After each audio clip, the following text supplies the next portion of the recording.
दोस्तों यहाँ पर ईस्टर्न सुप्रीम 4001 का कन्वर्टर की टेस्टिंग की जा रही है और यहाँ पर एक इलेक्ट्रिक आयरन जो कि 1000 वाट का है वो हमने लगाया हुआ है। साथ में यहाँ पे एक 50 एएच की बैटरी है।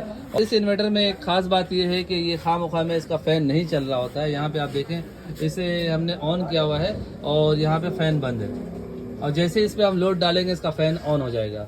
ये इसमें एक बहुत ही अच्छी खूबी दी गई है जिसकी वजह से खामोखा में बैटरी का कंजप्शन जो है वो नहीं होता है। वैसे आमतौर पे जो कन्वर्टर होते हैं जैसे ही उन्हें ऑन किया जाता है उसके पंखे ऑन हो जाते हैं और खामोखा में बैटरी की कंजप्शन होते रहती है।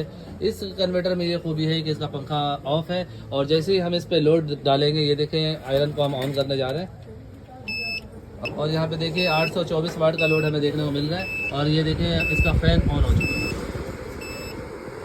आपको फ़ैन की आवाज़ सुनाई दे रही होगी। यहाँ पे हमें एरर दे रहा है कि बैटरी लो है क्योंकि यहाँ पे छोटी सी बैटरी लगी हुई है। दोस्तों इस कन्वर्टर की इस वक्त मौजूदा प्राइस 14,000 रुपये है।